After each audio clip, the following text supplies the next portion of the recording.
All right, good afternoon and welcome everyone. Thank you so much for being here for our financial check-in for this March, which is going to feature some of our most popular financial wellness tips from FAME employees. My name is Mary Dyer, and I'm a financial education programs manager at the Finance Authority of Maine, where I've been for nearly 17 years.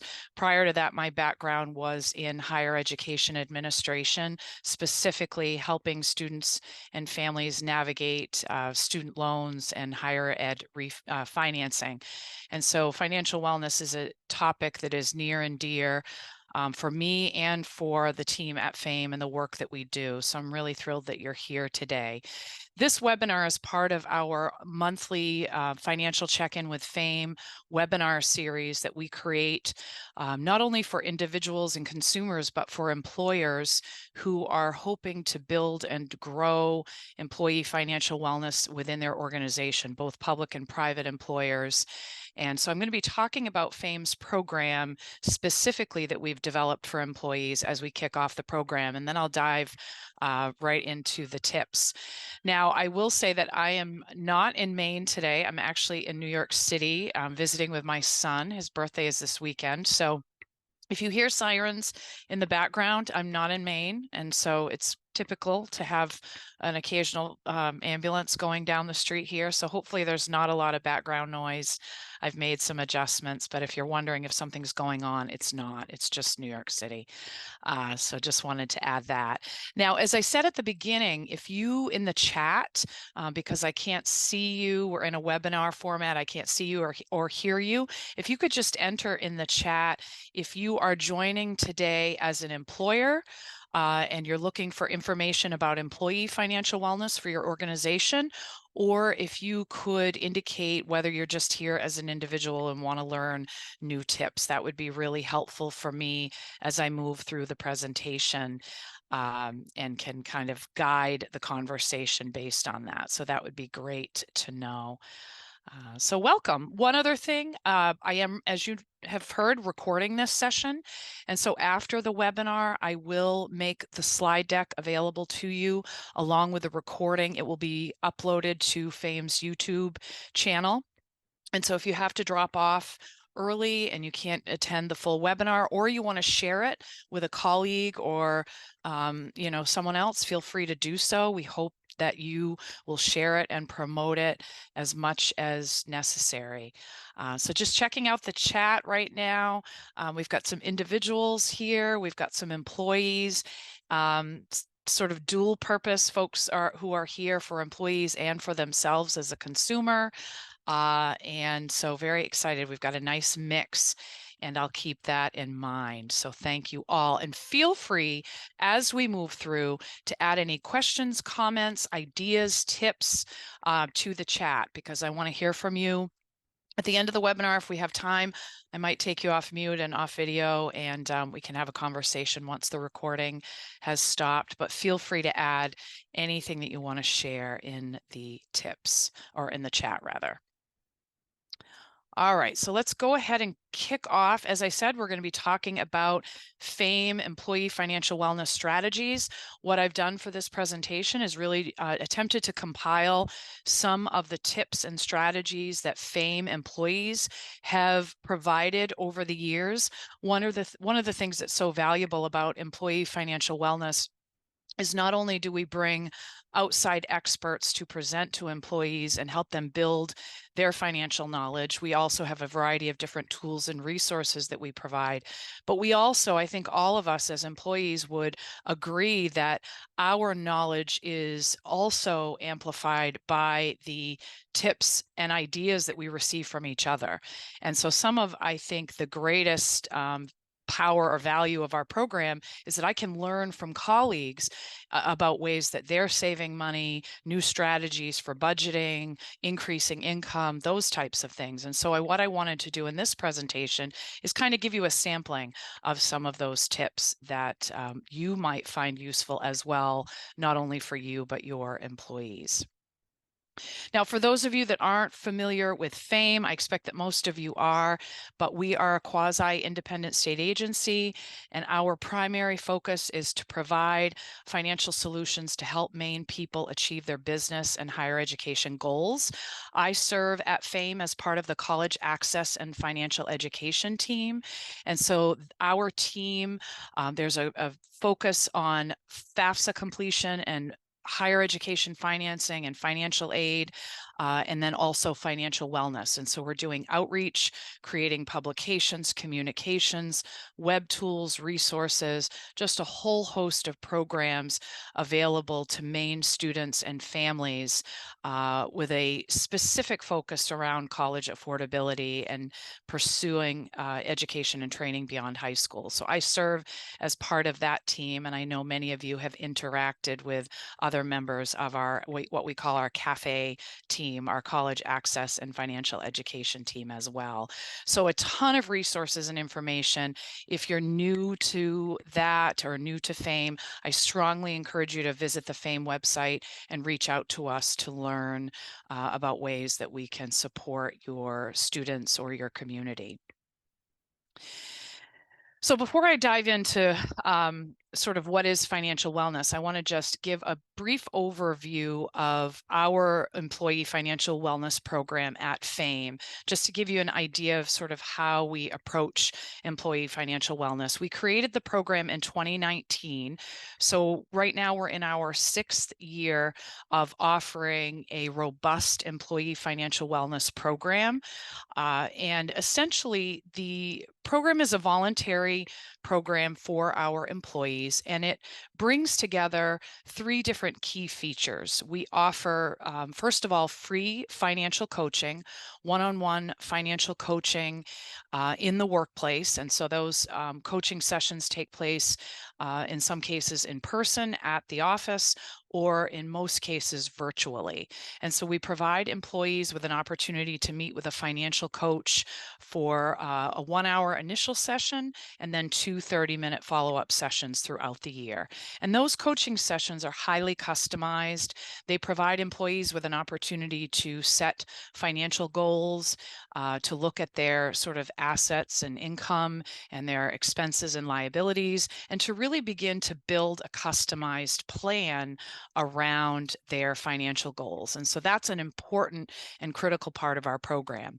The second thing that we do is we have a monthly, what we call our Money in the Mornings workshop series, where we offer a monthly workshop on a financial topic, typically a topic that is suggested through employee surveys and feedback. So we spend a lot of time surveying employees, talking with our employees, trying to sort of figure out what their financial challenges are, what's keeping them up at night, and we build that calendar based on their feedback. And then the last component of our program is our online or digital financial wellness platform that allows employees to enhance their education and knowledge on their own. And so that program is called Enrich, and it's made available through FAME to our employees. But the good news is it's also available to all of you. So we actually pay for and make Enrich available to all consumers, all individuals and employers in the state of Maine.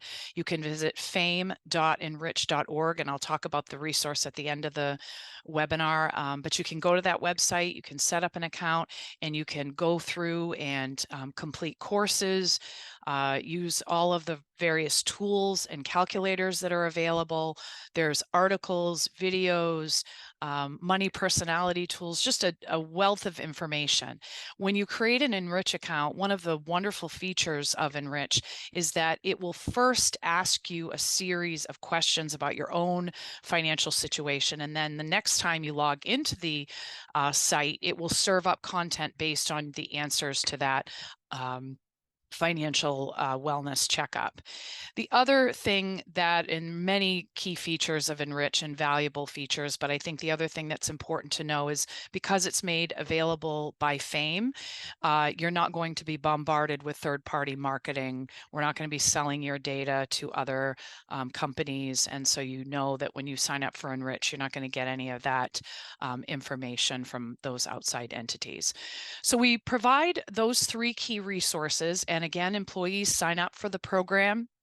And if they complete all of the requirements, so they complete the financial coaching sessions, they attend at least 3 Money in the Mornings workshops, or they do some of the online courses through Enrich, we have an incentive, financial incentive that we provide to employees at the end of the year. And I'm not going to get into the weeds on that, but just to let you know, one option for that financial incentive is employees can receive a savings match. So we actually provide a $500 savings match for employees who make contributions into their savings account through payroll deposit. And so if they put in $250, they can actually get up to $500 in a savings match. So it's a very generous 2-to-1 match. This year, we have approximately 76% of our employees who have signed on to the program. And so we're really pleased with that participation rate. And again, I think the most valuable feature that I mentioned at the beginning is that interaction and really trying to create a climate and a workplace culture that values financial wellness and also eliminates some of the sort of stigma around talking about money and really being open and candid to sharing ideas and new ways to improve our financial health collectively. Certainly, there's lots of benefits to the employer, but I'm focusing really on the employee today. So that's Fame's program. And again, happy to answer any questions that you have. We do on the Fame website have an employer financial wellness toolkit. So if you're interested in developing your own program, we've created a toolkit to help you get started. And we provide technical assistance. So if you want to call me, set up a Zoom, I'm happy to help you get started. Whether you're looking at low cost or no cost options and where you can begin, or if you want to talk about financial coaching, we hire an independent financial coach, and I'm happy to talk with you about that as well. So certainly don't hesitate to reach out to me if you're interested in building a program and learning more. The key thing is, regardless of whether you're going to be developing your own program, we make the Enrich platform, as I said, available to you 100% free. And this financial check-in series is another option that we make available to employees across the state on a monthly basis.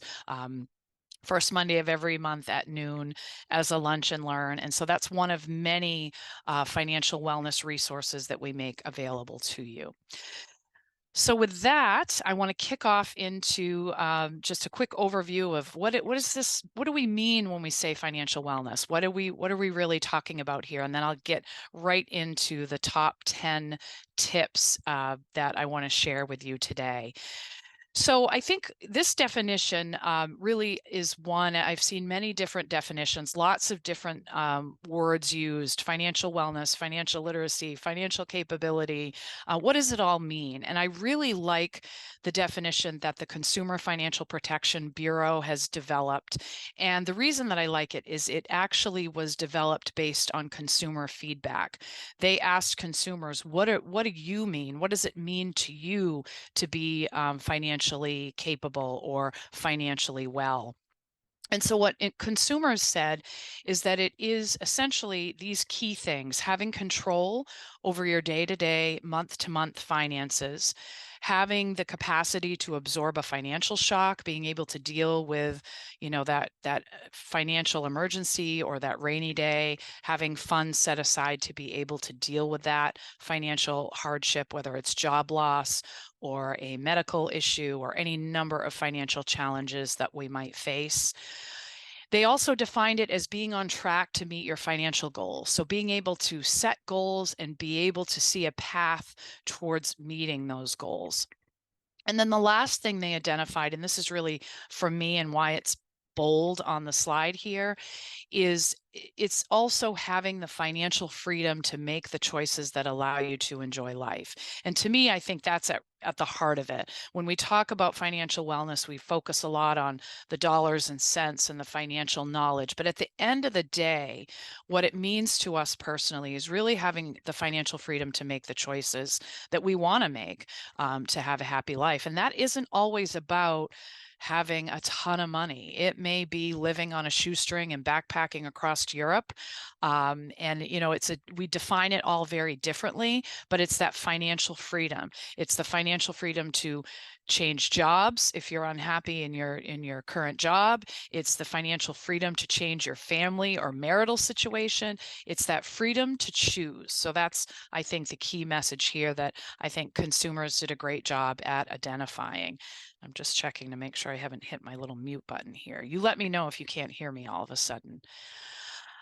All right, so financial capability, freedom to choose. Why does it matter? Well, I think you're all here today because you know that it matters. And so I think you would all agree that our financial well-being impacts virtually every aspect of our lives. Our mental, our emotional, our physical health. In many ways, I'm sure many of you would agree that it is as critical as our health and wellness. It impacts everything. We're making financial decisions on a daily, sometimes hourly basis. And so it is critically important. And we know that when our needs are met, in particular, our financial needs are met, our stress is reduced. And by all measures, financial wellness leads to a longer, happier, more fulfilling life. And so it does matter, and certainly is something that I know you're here today to learn more about. So I know I'm preaching to the choir here to some extent.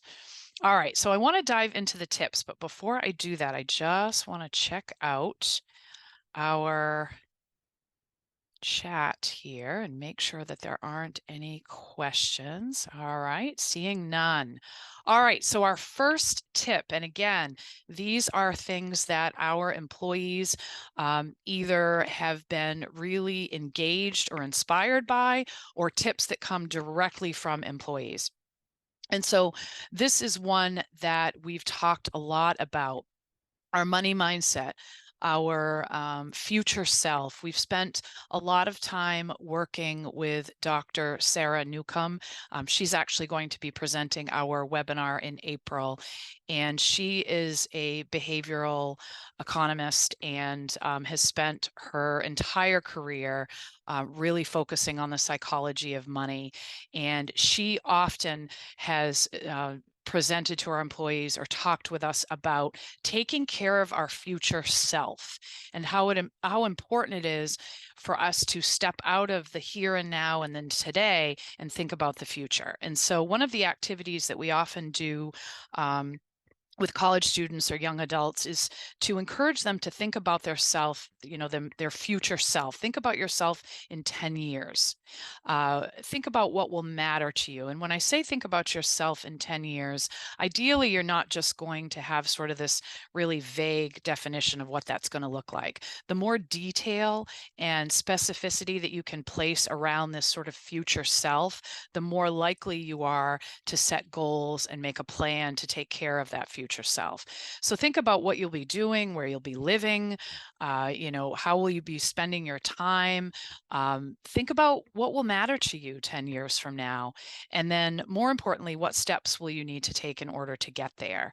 And also what might get in the way along that path. There's been some research out there that I think Sarah shared long ago that there's a number of different age progression apps that you can load to your phone or that you can save on your computer. And what they found is when consumers took a picture of themselves and age progressed their image and kept it on their phone, home screen or on their computer desktop, that they were more likely to make better financial decisions for the future.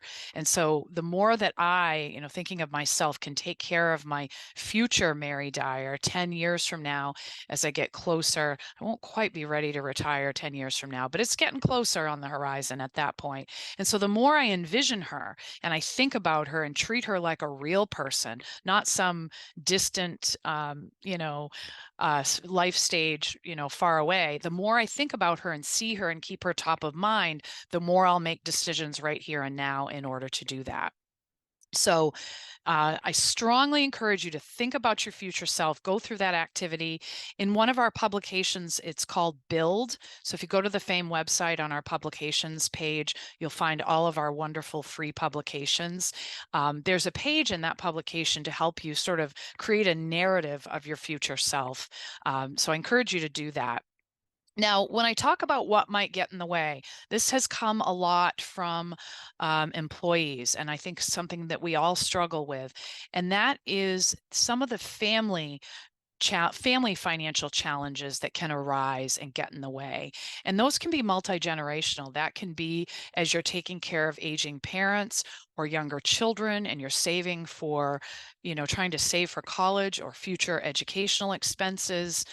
Sometimes those family financial challenges can really get in the way of allowing you to reach your own financial goals. Perhaps you have an adult child who's finished school or left high school and not able to get a job, and that you're still working to help support them.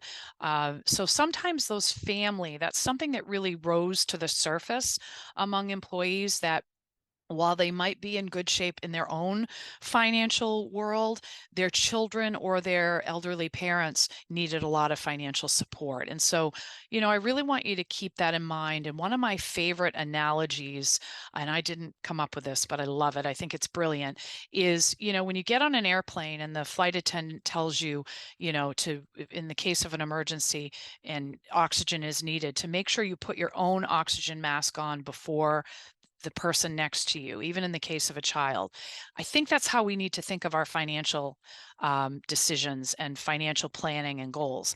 We need to make sure we're in okay and good shape, solid financial footing before we overextend ourselves for family members. So just keep that in mind, because that has been sort of a drain for many of the individuals that I've talked to, and certainly some of our employees. That it's, again, family can really be can tap into some of those financial resources that you're setting aside for yourself. Or remember that oxygen mask, and it's a really good one to use with teenagers and young adults. Don't hesitate to remind them of that.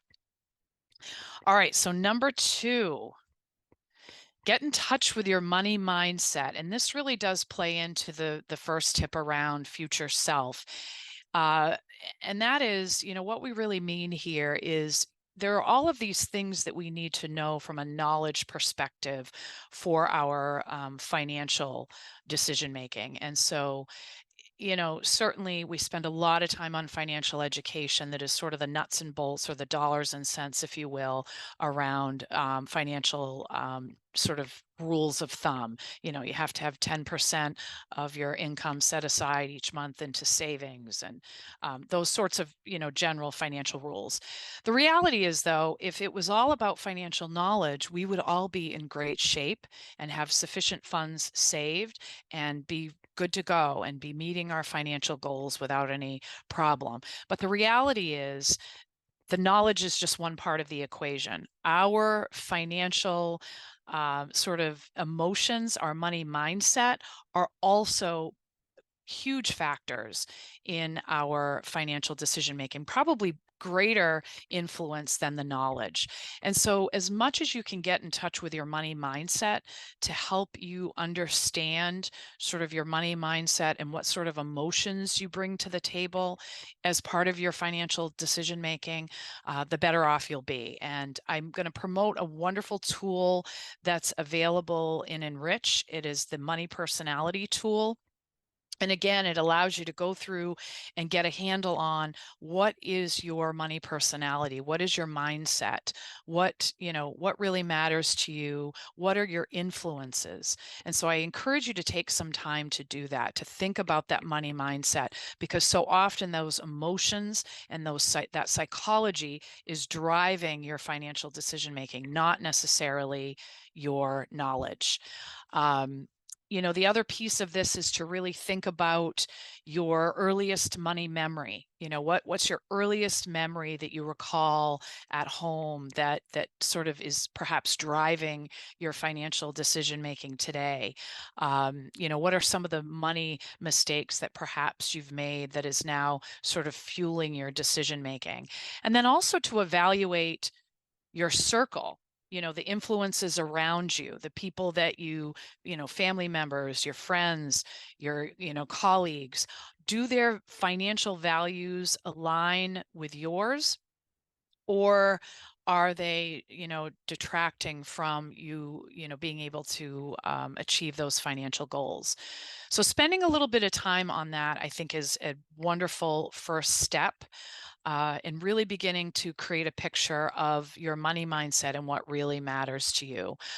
One of the things that Sarah Newcomb, who I mentioned earlier, also talks a lot about is this whole concept of wants versus needs. We spend a lot of time as financial educators teaching children about wants versus needs, helping them to really understand, is this a fundamental need in order to survive? Is this a survival need, or is it just something that you want to have that you could perhaps live without?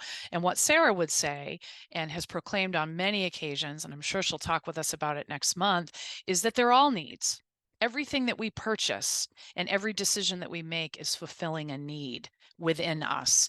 It could be a basic need, it could be a psychological need or an emotional need, or a need to belong or be part of a community, or to be social needs. All of those things are important, but at the end of the day, they're all needs. And so understanding what matters to you, what your needs are, and learning how to fulfill those needs in a way that allows you to achieve your financial goals. So encourage you to spend some time in Enrich and get in touch with that. There's a whole section on money mindset, and there are money journaling activities and money meditations, and a lot of things along those lines that we think that you might find helpful. So this is one directly from FAME employees. Absolutely 100%. When we pull them over and over and over, we ask them, what is it that has helped you to reach your financial goals? And I will say, very happy to share that many employees, when they started the program, they set some pretty lofty financial goals, but they were able to meet those goals and then go beyond that. And these were some of the strategies that helped them to be successful. First of all, the financial coaching was huge because it allowed them to establish goals that were individualized, they were concrete, they were able to set aside time and actually focus on goal setting and creating strategies and approaches to keep it top of mind. When we ask employees what are some of the most favorite features of our program, financial coaching above and beyond all of the other features is ranked very high. And then, of course, the incentive. Everybody loves incentives, and we love to have that boost in our match savings. But I think the big thing is that nudge and that accountability. How can we create accountability? It's kind of like when you are trying to lose weight. And you have a community of people that are working together with you. Or perhaps I did dry January, for example. I love doing the whole dry January thing. And I have, friends and colleagues who join me in doing dry January. And we hold each other accountable for sticking to that goal. And so accountability is huge when it comes to financial goal setting. And so to that end, getting the entire household involved. So don't set financial goals and keep them to yourself. You want to include your partner, your spouse, your children. Make it a household commitment, because if you're setting aside money and really trying to cut costs and save over here, but you've got a family member who is just completely working against you, you're not going to be successful. So really getting the whole family involved, and then make it known. As I said, don't keep it to yourself. Some people are really have some wonderful creative ideas. They have posters and things on their mirror in their bathroom that kind of restate the goals every day. Maybe there's a reminder on your phone. I think technology can really provide an advantage here in terms of reminders and prompts for you to kind of be looking at this on a regular basis. I think also these tools help us to avoid this sort of set it and forget it mentality.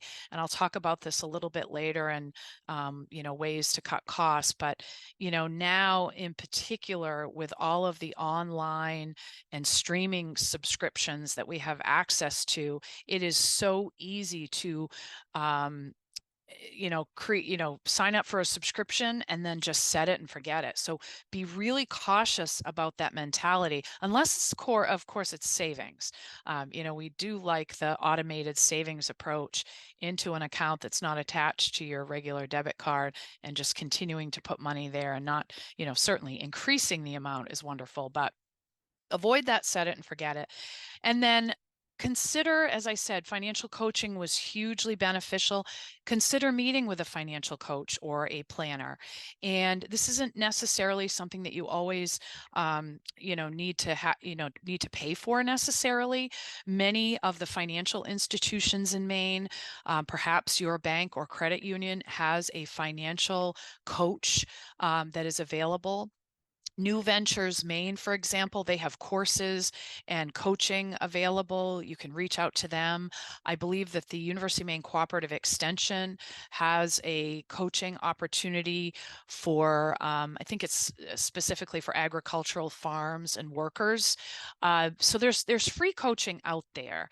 Certainly, if you have the funds to hire a coach or a financial planner, that's great. But if that's not available to you, look at some of the resources that are available, again, through your financial institution or in the community, that you might be able to tap into to get some free coaching. Because coaching, above and beyond, as I said, it really does help to create that climate of accountability. And I know for me, that's my biggest hang up. I need a constant nudge to encourage me to set aside the time to do what I need to do when it comes to my finances, and keeping that top of mind by having someone say to me, all right, how are things going, Mary? How are you coming along with your goals? I think is a key part of it. So tip number 4, I would say probably of the most valuable for me in my financial life. This is critical because, again, this gets at the set it and forget it mentality, and it also helps to mitigate the whole idea of spending leaks. So just as an example, we know when we have to spend a lot of money on something. And of course, everybody's definition of a lot of money is different. Recently, I spent $1,000 on brake work for my vehicle. So I knew, like, that was a big expense. I had to spend a lot of money all at once, and I was very aware of it, and I felt the pain of that. What I think we're less aware of as consumers are the spending leaks, those smaller purchases, as my mother says, the nickel and dime approach, where you're spending a little bit of money, so it's not a big deal. It's a $5, cup of coffee. It's a $10 clearance item. It's a $15, $14.99, streaming service. No big deal. Not a big deal. But when you add it up over the course of 12 months, or if it's a month, even if it's a daily purchase, or you add it up over the course of a year or more, it becomes a big purchase. But mentally, our psychology underestimates that purchase because it's a small amount. That's why businesses price things at $2.99 instead of $3, because again, we minimize the impact of that.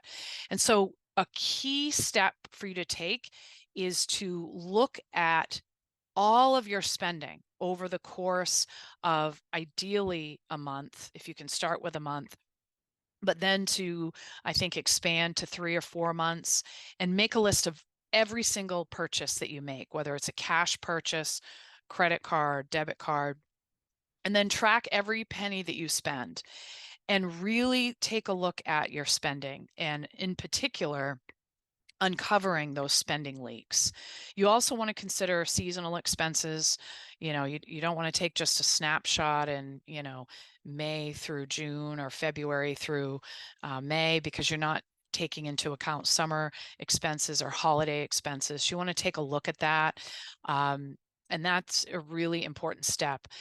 The other thing in terms of tracking spending, one of the activities that I have done recently, and I try to do on a regular basis, if you are an online shopper, Amazon in particular, or for example, you have the ability, you used to be able to do it online through Amazon pretty easily. Now you have to request a file, I believe. That's my latest understanding.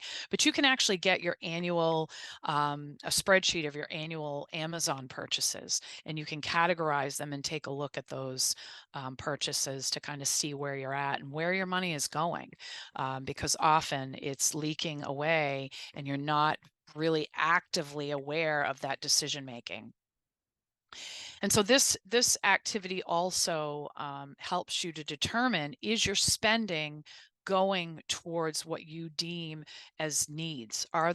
Is it meeting those needs? And if it's not, is there another way to tackle that and address that need?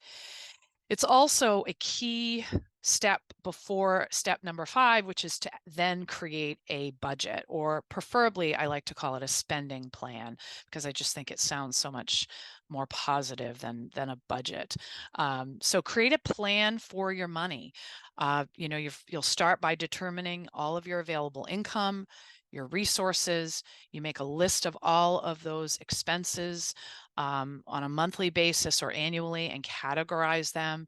You're going to then do a comparison of your income and expenses, and then actually create a plan for your spending and designate a key amount for each category.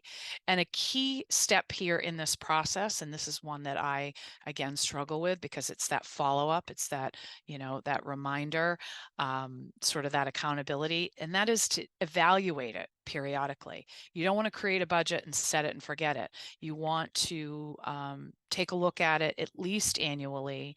Certainly at any time that your financial situation changes, you're incurring new costs or you have new income, and you want to adjust that budget ongoingly. I think that where many of us as consumers struggle is we create that spending plan, but then we're not referring to it regularly to make sure that we're on track, and certainly not always adjusting it in a timely fashion to deal with any changes in your financial situation. All right, so I'm going to take a look here and just see if we have any questions. Oh, we've got a question about apps. So yes, that's right. Mint is no longer available. Do we have any apps or programs that you would recommend to help track spending? What I would be happy to do, I'm going to just go ahead and answer this live. I will send some recommendations in the follow-up email. For me, I think that a lot of consumers, myself included, I'm using some of the banking tools that I have through my credit union, but there are a number of apps out there. So I'll compile those. There's also not a lot of time to include them in this presentation, but there are also some wonderful podcasts and books that you might want to check out as well. So I'll include those 3 things in the follow-up for you. But that's a great question. And if anybody has any money tracking or budgeting apps that they're using, feel free to pop that in the chat as well, and I'll share it with attendees. All right, so tip number 6, review recurring expenses and make sure you're getting the best deal. So essentially what we want you to do here is to create an annual checkup of all of your fixed monthly expenses. So think about those bills that you pay every single month without fail, and really do an analysis of whether or not you're getting the best deal. So things to think about: your cell phone, your cable or streaming services, your internet, your insurance costs, whether it's rent, homeowners, car insurance, your banking costs, credit card interest rates, all of those things that you're paying on a regular basis. I also want you to take a look at one of the big areas that we saved money in 2023 at Fame is to look at our utility costs. So to take a look at our electric bill and make sure that we were in the best plan in terms of providers. We also worked with Efficiency Maine to take a look at ways to reduce heating costs.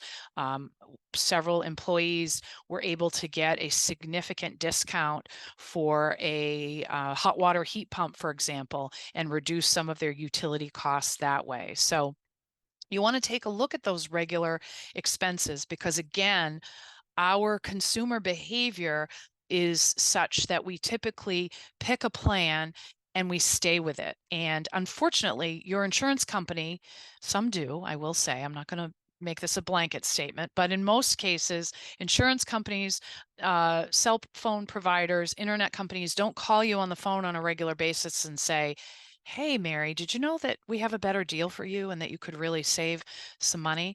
So it's up to you to really do that research, to contact each company and ensure that you're getting the best deal. And then you want to reevaluate that annually. This can be a huge cost savings. If you get a better deal on your cell phone, you reevaluate your streaming or cable or internet, and you take a look at insurance and you bundle all of those together and save, it can really make a huge difference in terms of your money monthly expenses. So please take a look at that if you haven't done so. And at least annually, if you're really on top of it, a couple of times a year, but at least annually, you should be reviewing your expenses. All right. So, tip number 7, think about ways to increase your available income. So, we've talked a lot about expenses and how to reduce and cut some of that unnecessary spending. But what ways are available to you to increase the income that you have coming in? First of all, the most obvious approach is to take a look at your current income and salary. And are there ways to negotiate a higher salary? Some wonderful resources that are available to you to kind of research where your position fits in the market in terms of median income is you can check out Career One Stop. At Career One Stop, you'll find data from the Bureau of Labor Statistics that will allow you to look at median income for by state for virtually, there's 700 or so jobs in, Maine alone that you can take a look at and get the median income. So take a look at that. You can visit salary.com. And, just at a minimum, whether you have the opportunity to negotiate, knowing your market value is critically important in the workplace, especially for young adults who are just, entering the job market for the first time. It's really important for them to know what their value is in the marketplace.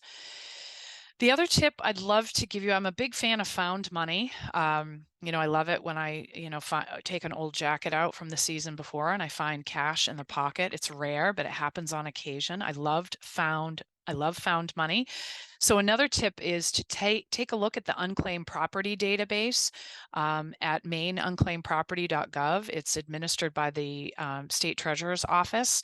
There is significant unclaimed property out there. So think of unclaimed property as perhaps a tax refund that you've never received, a last paycheck, a bank account that was closed, life insurance policies. There's a lot of unclaimed property out there. So I encourage you to do the unclaimed property search.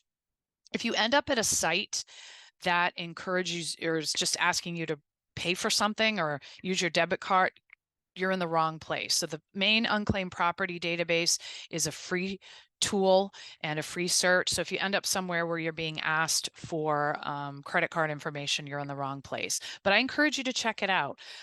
Whenever I have done the unclaimed property search, I either for myself or friends or family members, I find unclaimed property. My 19-year-old has unclaimed property right now from a bank account that was closed. So please check that out.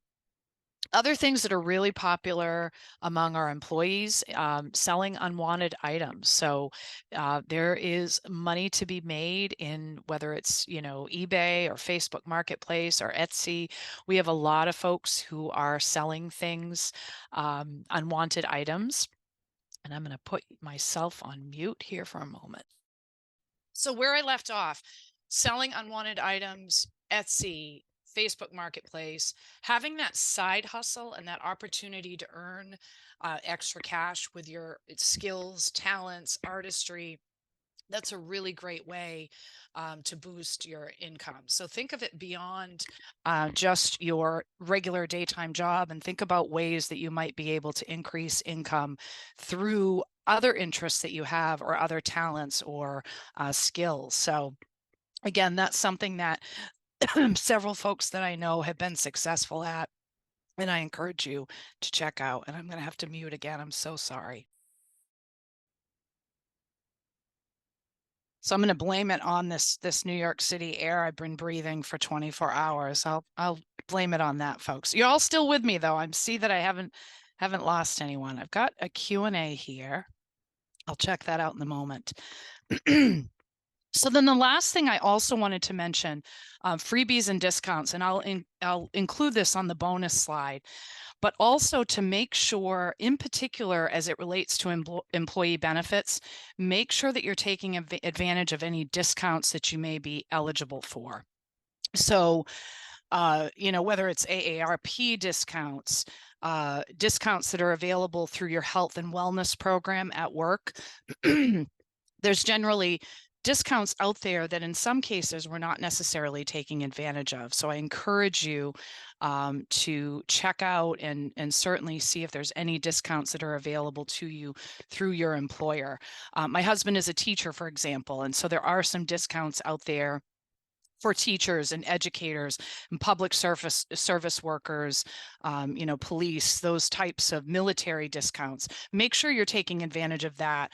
And, there are some obvious discounts that you might think of. You might think of travel, and military discounts when you're reserving a hotel room, that sort of thing. But those discounts can apply in a lot of different categories. So do the research and ask. It never hurts to ask when you're purchasing an item, whatever it may be, to ask if that discount is available.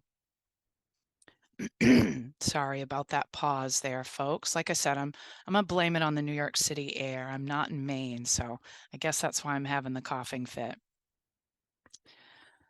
All right. Number 8, so make a plan for savings. Again, we've focused a lot on plans and accountability.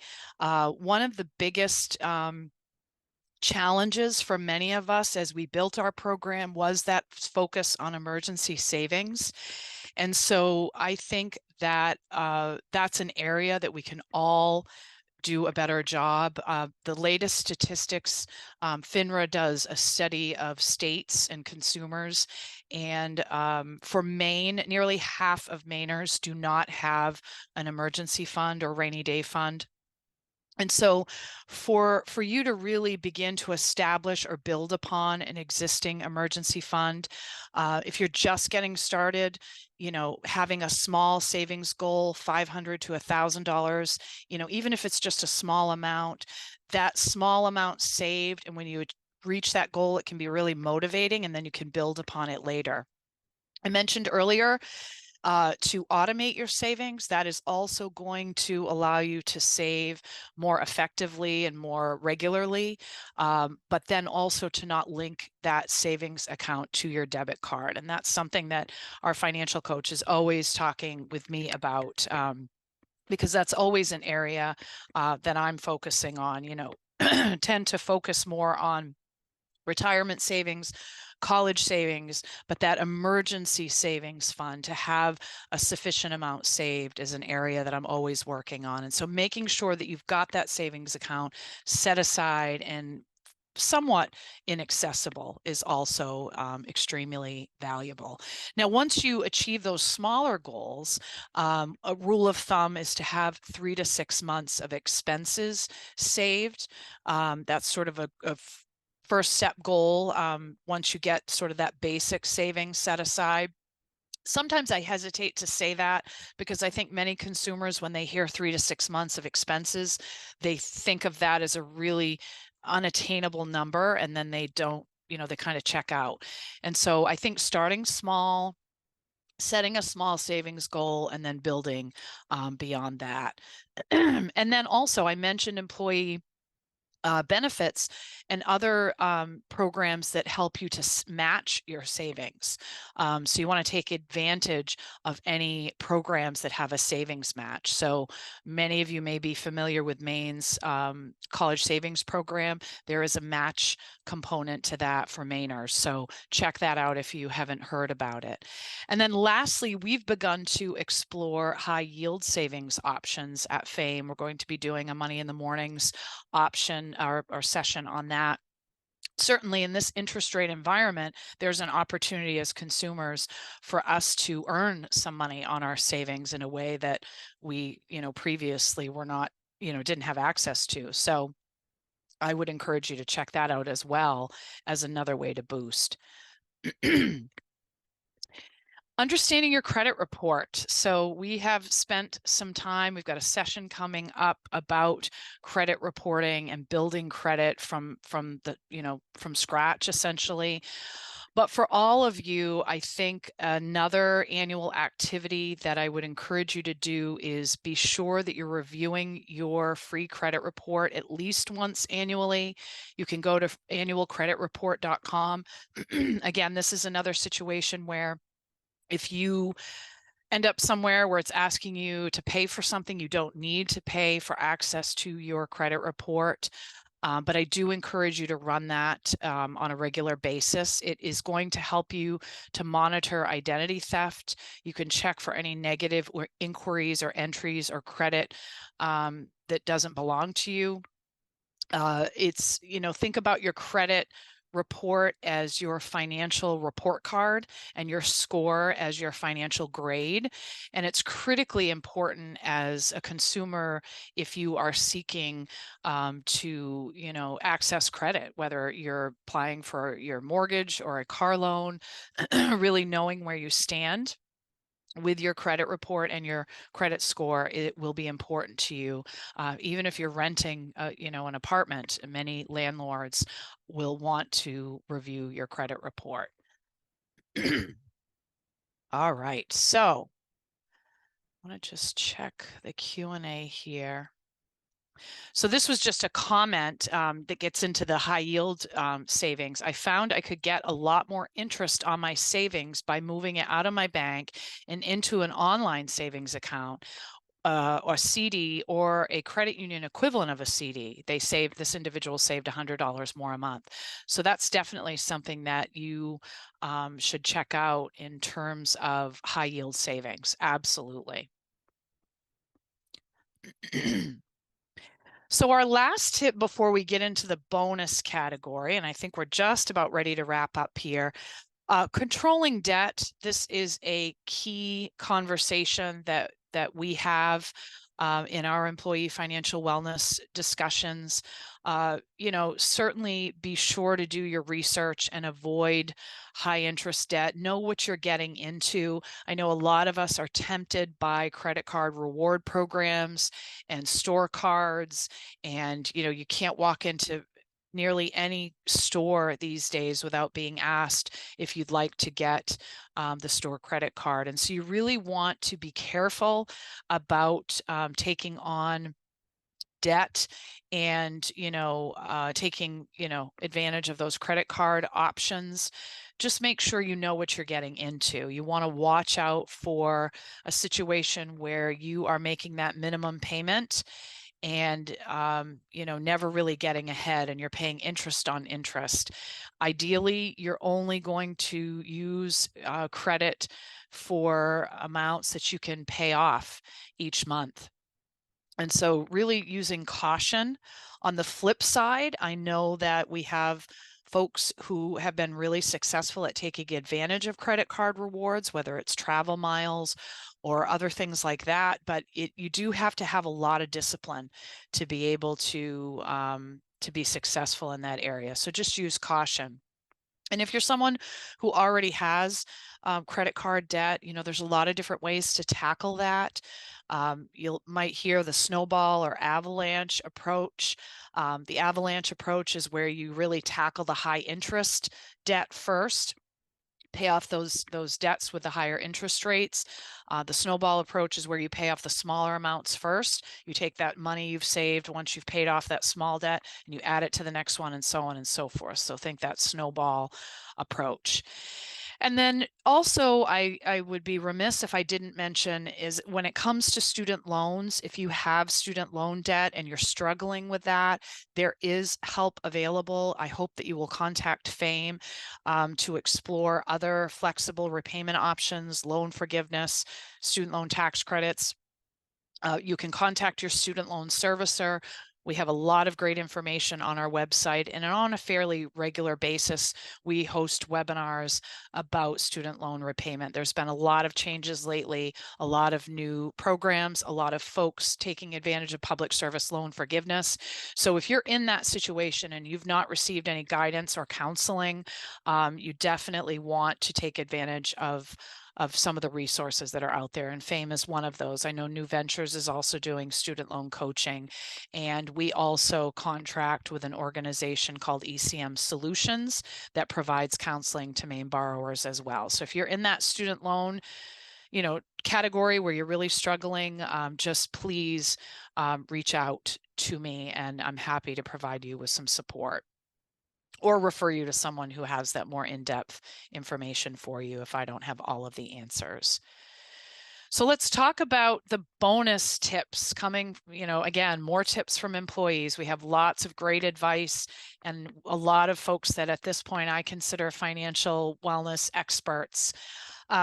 First and foremost, figure out ways to cut the cord, to reduce your, whether it's phone, internet, all of those various expenses. And then if you are someone who has migrated completely to streaming services, you really want to be sure that you understand what you've signed up for, how much you're paying each month. Is there a more affordable option? For example, are you paying Netflix with ad-free? That is significantly more expensive than, Netflix with ads. You really do need to review it. I think there was a time when many of us migrated from cable to streaming services, and in the beginning, we did it because it was an affordable option and it gave us flexibility and sort of that a la carte approach. But I think now we're in an environment where we've added all of these streaming services, and many of us don't know even what we're paying for at this point. So I would strongly encourage you to do some research there. We've also had a lot of great conversations and feedback around grocery shopping. And I think the key takeaways from that is to make a plan. Don't ever go to the grocery store without a list or a plan. Don't go hungry. Don't go to the grocery store while you're hungry either. That's another one that we've heard quite a bit. But having a plan, understanding unit price, taking advantage of discounts, store rewards, coupons, that sort of thing can make a big difference with an expense that can be significant for many individuals and families. Also, as you're looking at evaluating your monthly expenses, making sure that you're in the right fit in terms of insurance. Do you have the right coverage, and is that right coverage priced appropriately? So, making sure that you have some, an insurance agent or a broker that can really help you determine the best fit for insurance at the best price. And again, just re-emphasizing breaking sort of that monthly payment mindset. This gets back to the whole notion of spending leaks. We devalue that small purchase, and that's what happens with this whole monthly purchase, monthly payment mindset. It's only $30 a month. It's only $40 a month. It's only $100 a month. But when you multiply that out over several months, and you add interest to that, if that's applicable, that can certainly be a significant cost. And then just a reminder, those rewards programs, especially as it ties back to any health insurance benefits that you have, and taking advantage of those match savings programs and insurance programs discounts. You really want to hop right on that to save some money. And as I mentioned, just a reminder, we talked about Enrich in the beginning. Just want to, put a reminder out, fame.enrich.org. Free, 100% free account. You can sign up for yourself. You can share it with family members, employees, colleagues. You can create that account. As I said, you'll fill out and complete your financial wellness checkup. I would first recommend that money personality tool. Again, extremely helpful and as far as getting in touch with your money mindset. And then from there, just check out the videos. There's courses, articles, infographics, a lot of wonderful resources available to you in Enrich. And then lastly, I think we're 3 minutes ahead. I'm going to blame that on my little coughing spell there. Some additional free resources. And again, I'm going to send you this deck so you'll have all of these as well. But the Build publication that I mentioned also very useful. Our financial wellness page on the website has a ton of resources. We've got tools and calculators. I would encourage you to visit Live and Work in Maine to learn more about tax credits for Maine people. And then I want to put a plug in for a conference that we are involved in May. It is a conference for educators, specifically K-12, personal finance and economics educators, but also community educators. So if there's any of you who've joined today and you're providing financial education in your community, I want you to know about the Fostering Financial Education in Maine Schools Conference at the Augusta Civic Center on May 17th. This is a free day-long event, again, primarily designed for classroom teachers, but also available to community educators. So want you to be aware of that. And I mentioned New Ventures Maine. They've got courses, counseling, and much, much more. So I hope that you will check out New Ventures as well. So with that, I want to thank you all so much for being here today. Thank you for tolerating my momentary pause there. I am going to stay on for a bit and answer any questions that you have. But before I do that, I just want to mention that our April webinar on April 5th at noon. As I said at the beginning, we'll be featuring Sarah Newcomb. She'll be doing a session on how to build financial freedom when starting from scratch. So we hope that you'll join us. Again, that's part of our ongoing financial check-in with Fame series. And so we hope to see you next month. Thank you so much for being here.